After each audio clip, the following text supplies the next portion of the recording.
My understanding is that you went out with this protector of yours who swore that you were his adopted godson. Yes, yes. Went out, in fact, and helped in the confiscation of property from the Jews. That's right. Yes. I mean, that sounds like an experience that would send lots of people to the psychiatric couch for many, many years. Was it difficult? Not at all. Not at all. Of all the financial titans and philanthropists of the 20th century, none are more complex or mysterious than George Soros. Like Carnegie, J.P. Morgan, and the Rockefellers, he amassed billions through ruthless business decisions, only to turn around and give away most of his fortune to advance his own personal philosophy. He can move world financial markets simply by voicing an opinion, or destabilize a government by buying and selling its currency. He also pledged more aid last year to help people in Russia than the U.S. government did.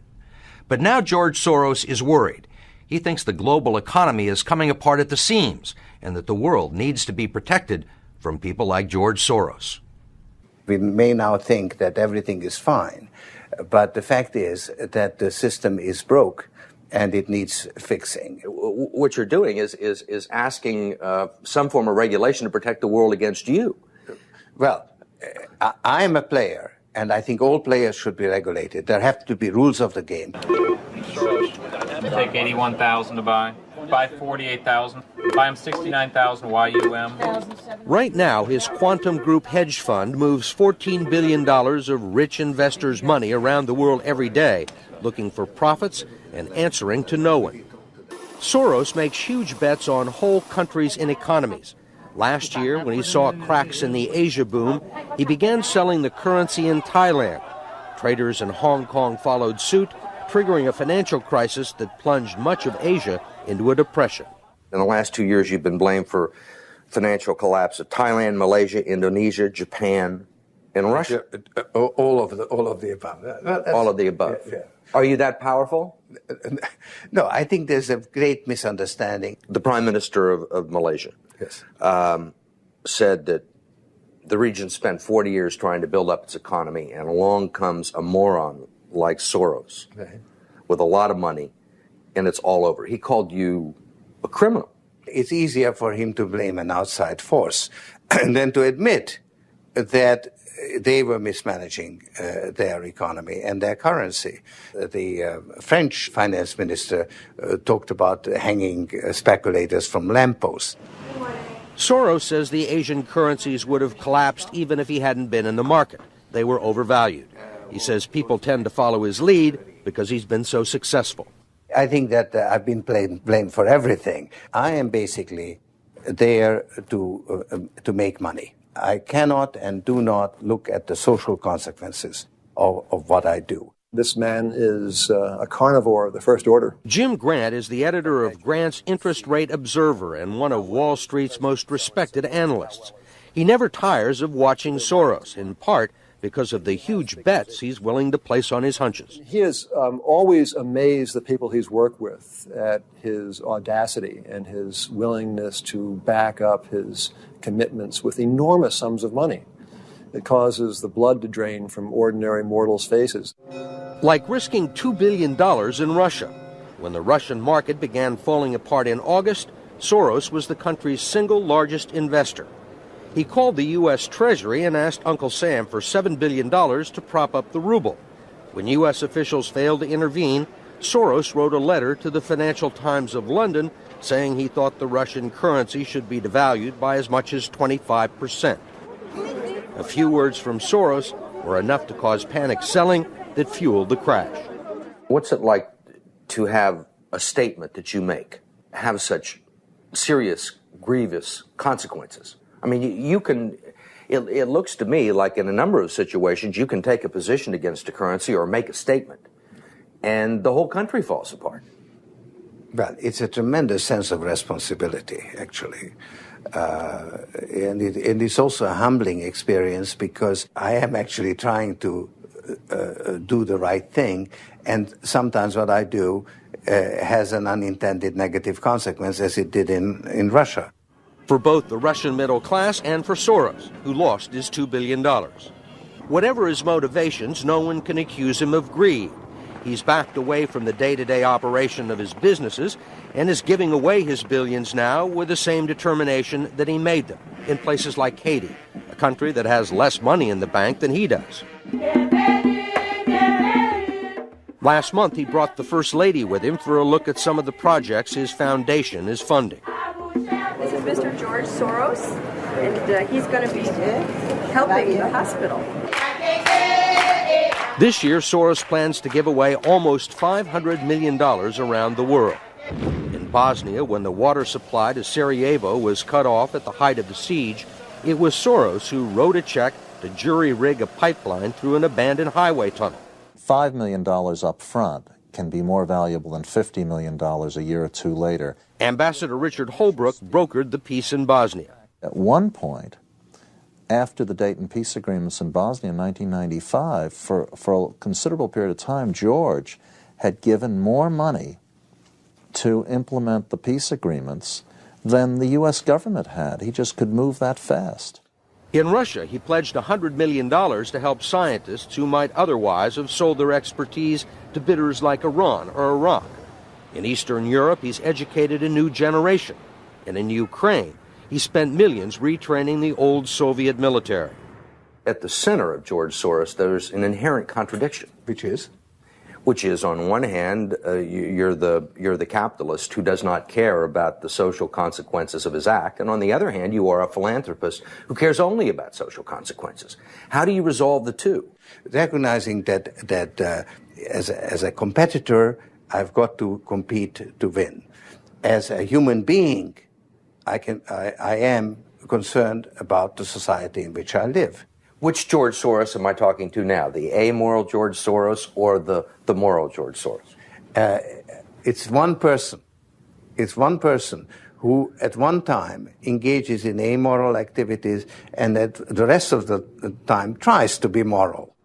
To understand the complexities and contradictions in his personality, you have to go back to the very beginning, to Budapest, where George Soros was born 68 years ago to parents who were wealthy, well-educated, and Jewish. When the Nazis occupied Budapest in 1944, George Soros' father was a successful lawyer. He lived on an island in the Danube and liked to commute to work in a rowboat. But knowing there were problems ahead for the Jews, he decided to split his family up. He bought them forged papers, and he bribed a government official to take 14-year-old George Soros in and swear that he was his Christian godson. But survival carried a heavy price tag. While hundreds of thousands of Hungarian Jews were being shipped off to the death camps, George Soros accompanied his phony godfather on his appointed rounds, confiscating property from the Jews. These are pictures from 1944 of what happened to George Soros' friends and neighbors. You're a Hungarian Jew who escaped the Holocaust by posing as a Christian. Right. And you watched lots of people get shipped off to the death camps. Right. I was 14 years old. And I would say that that's when my character was made. In what way? That one should think ahead, one should understand and anticipate events, and one is threatened. It was a tremendous threat of evil. I mean, it was a very personal experience of evil. My understanding is that you went out with this protector of yours who swore that you were his adopted godson. Yes, yes.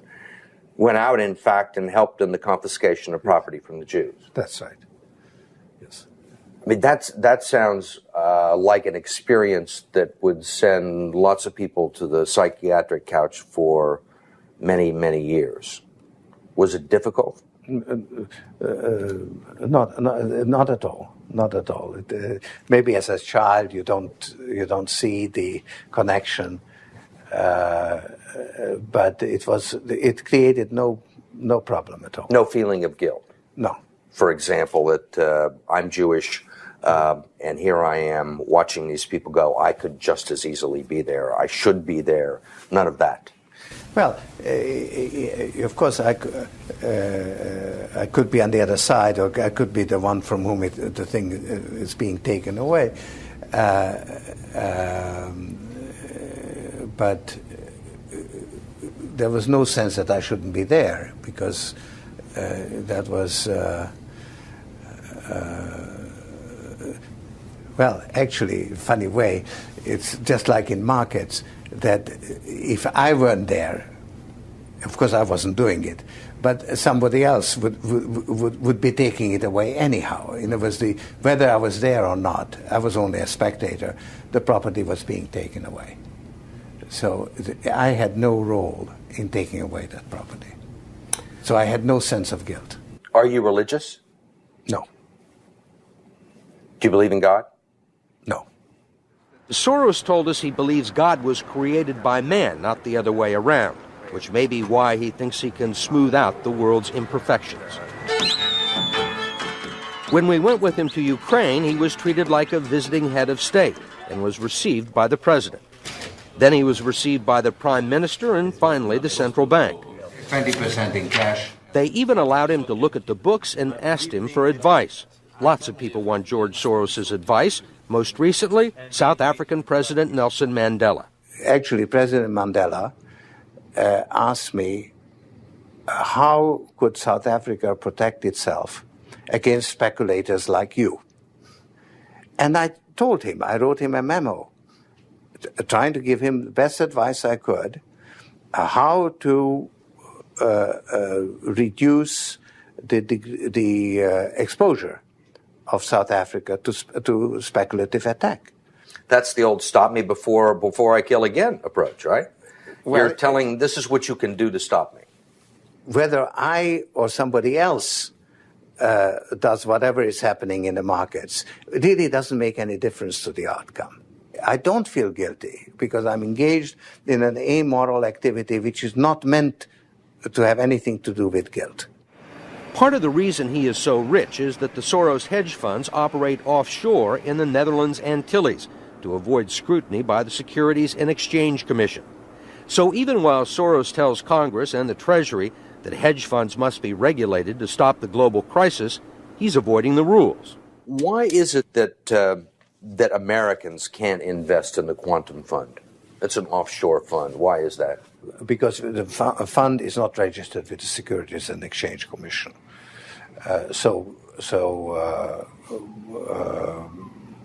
We are not licensed to do business in the United States. That's right. Because? Because we are not registered with the Securities and Exchange Commission. Because we find it more convenient to operate without it. So in some ways it's to escape regulation. Yeah, that's right. But you've been sitting here talking about the need for regulation. Yes, and whatever regulations are imposed, we will obey. We already conform to everything. If the beneficiaries of Soros's billions do not understand the intricacies of SEC rules and offshore hedge funds, they do understand what he's done for them. The president of Haiti is reading his new book, The Crisis of Global Capitalism, and so is President Clinton. Will all the attention spoil George Soros? George Soros, in a way, is Donald Trump without the humility. One of your money manager told us that George really does think he's a god. I mean, if you think that you're God and you go into financial markets, you're bound to come out broke. So the fact that I'm not broke shows that I don't believe that I'm God. Welcome to the Glenn Beck program. America Tonight, I ask you to watch this program with an open mind.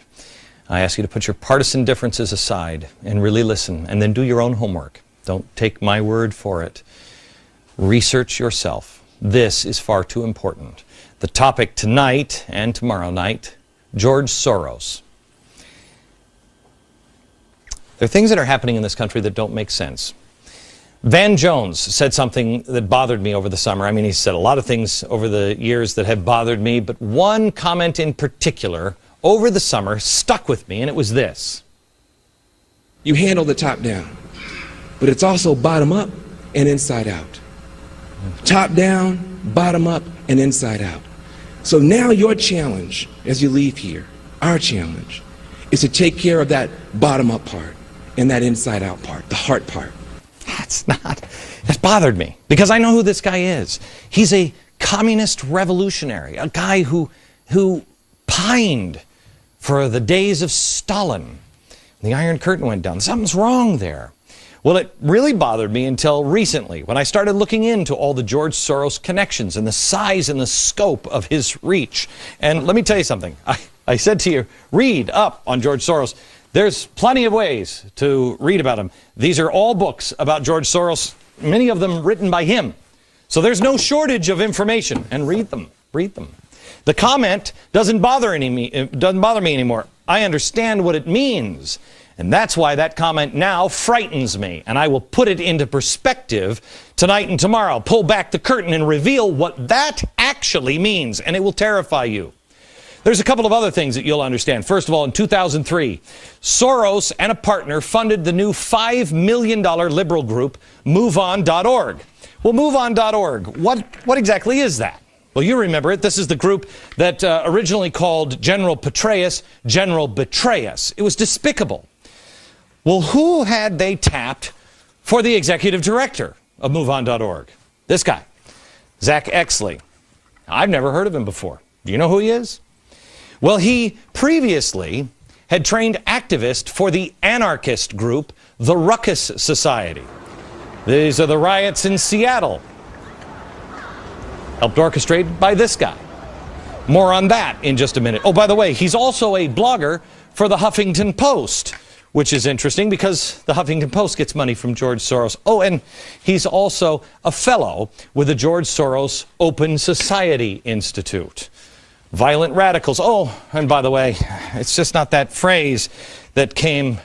George Soros has been following him as he originally funded the Ella Baker Society, or the Center for Human Rights. And then, of course, he was on the Apollo Alliance. And then when he got fired from the White House, he went to Center for American Progress, which is also funded by George Soros. Radicals. Radicals.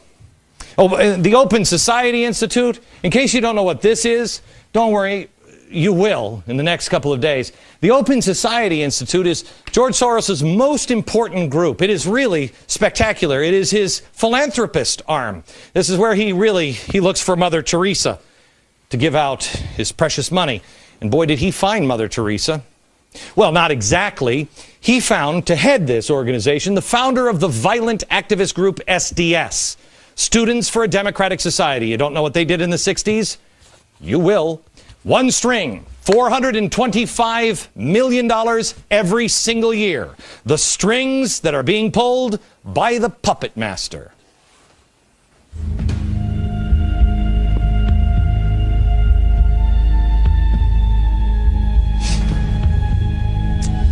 Hello, America. There are a few working parts to a puppet show.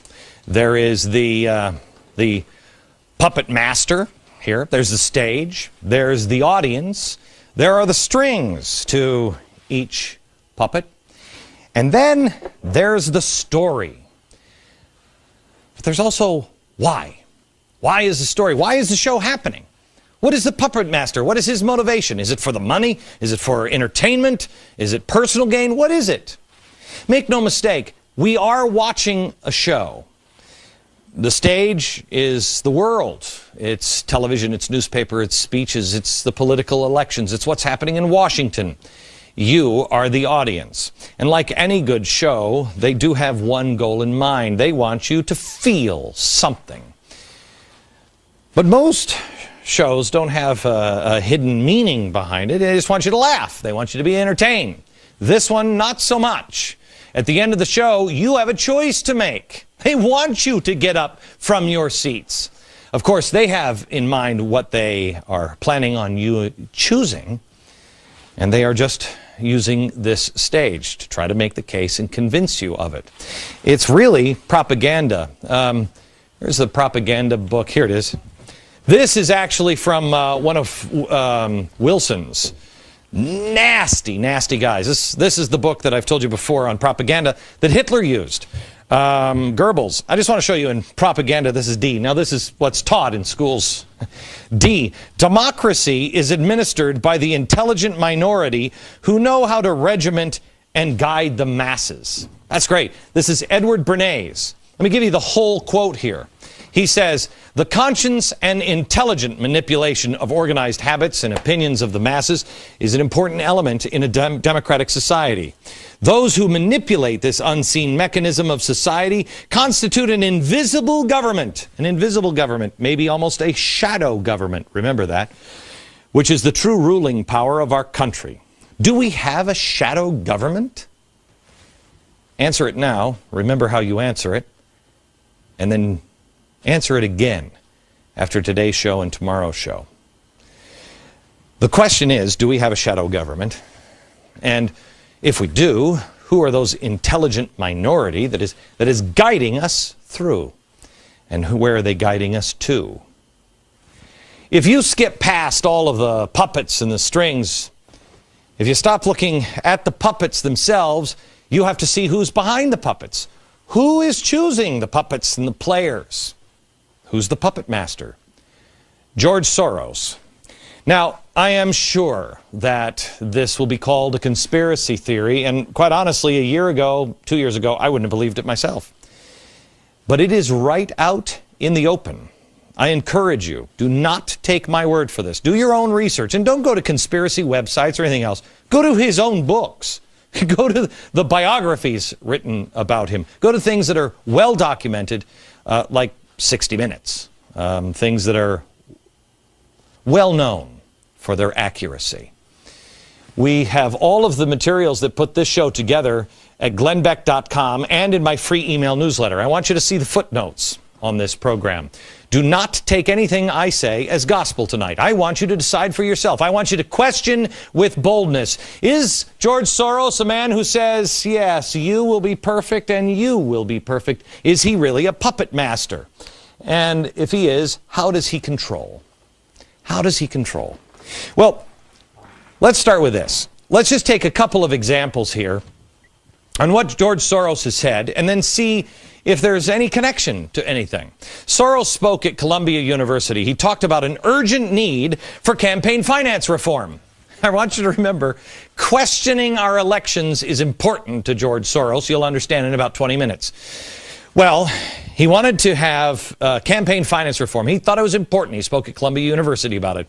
Well, Open Society, his little group, Open Society, started by the guy with SDS, it was one of only a handful of groups who spent $123 million to push finance reform. Soros, quote, said, do something about the distortion of our electoral process by the excessive use of TV advertising. So he wanted to make sure that lies couldn't distort things. Well, it wasn't long after that speech at Columbia University that, lo and behold, Senator Russ Feingold, a progressive, and a few months later, with John McCain, a Republican progressive, came with a proposal in hand for what would eventually become the McCain-Feingold Act. The irony, if it is that McCain-Feingold ultimately led to the explosion of 501c3 groups, which can advertise at will. 501c3 groups. Oh, 501c3 groups? You mean like Sojourners, or Color for Change, or the Tides Foundation, or Media Matters, or People for the American Way, or MoveOn.org, Center for American Progress, the Apollo Alliance, Elder Saker for Human Rights. You mean those things? You see, we had the McCain-Feingold Act, and then mysteriously, almost unbeknownst to everyone, those groups became very powerful, much more powerful. And guess who controls most of the most powerful? George Soros. George Soros, in the aftermath of 9/11, talked about police action as an alternative to war. Now, did anybody pick up on that? This is what he said. War is a false and misleading metaphor in the context of combating terrorism. Crimes require police work, not military action. George Soros. Here he is, the Democratic candidate for president, adopting crimes require police work, not military action positions.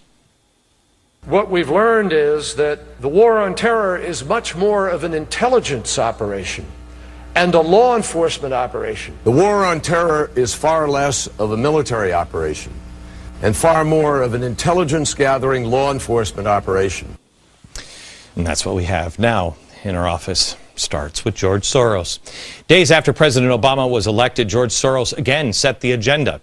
He said, quote, "I think we need a large stimulus package which will provide funds for state and local government to maintain their budgets because they are not allowed by the Constitution to run a deficit. For such a program to be successful, the federal government would need to provide hundreds of billions of dollars. In addition, another infrastructure program is necessary. In total, the cost would be between $300 and $600 billion range." Well, what was on the first thing on his agenda? The $787 billion stimulus bill. Gee, I remember this, and I remember saying at the time, who wrote this? It was too complex. It was too early in his, oh yeah, that's right, the Apollo Alliance. Where does the Apollo Alliance come from? The Tides Foundation. And where does the Tides Foundation get a lot of their funding? George Soros. Soros also heavily promotes green jobs and cap and trade. Also, days after Obama was elected, he called for a new energy bill. "I think this is a great opportunity to financially deal with global warming and energy independence. The U.S. needs a cap and trade system with the auctioning of license for emissions rights. I would use the revenues from these auctions to launch a new environmentally friendly energy policy that would be yet another federal program that could help us overcome the current stagnation." Well, Congress introduced, but you stood up. You said, "I don't think so." The audience started to revolt. Cap and trade failed. Now, through Freedom of Information Act, we find out that the Department of Energy and the EPA actually coordinated their response to damning reports on green jobs from Spain with the help of George Soros and his Center for American Progress, which gets their funding from here, George Soros. Here it is, December 9th, 2004. Also, there was this piece of information. This guy, where is Eli? Eli Pariser. There he is. He headed the Soros group, the front group, MoveOn.pac. Now, he wasn't upset that Kerry lost. Why? He explained this in an email. This is important that you understand. Quote, "In the last year, grassroots contributors like us gave more than $300 million to the Kerry campaign and the DNC and proved that the party doesn't need corporate cash to be competitive. It's now our party. We bought it, we own it, and we're going to take it back." Do you understand what just happened? George Soros got rid of all of the corporate money through McCain-Feingold, which then allowed all the 501c3s to come in. This one might help, and this one might help, and this one might help. And all the 501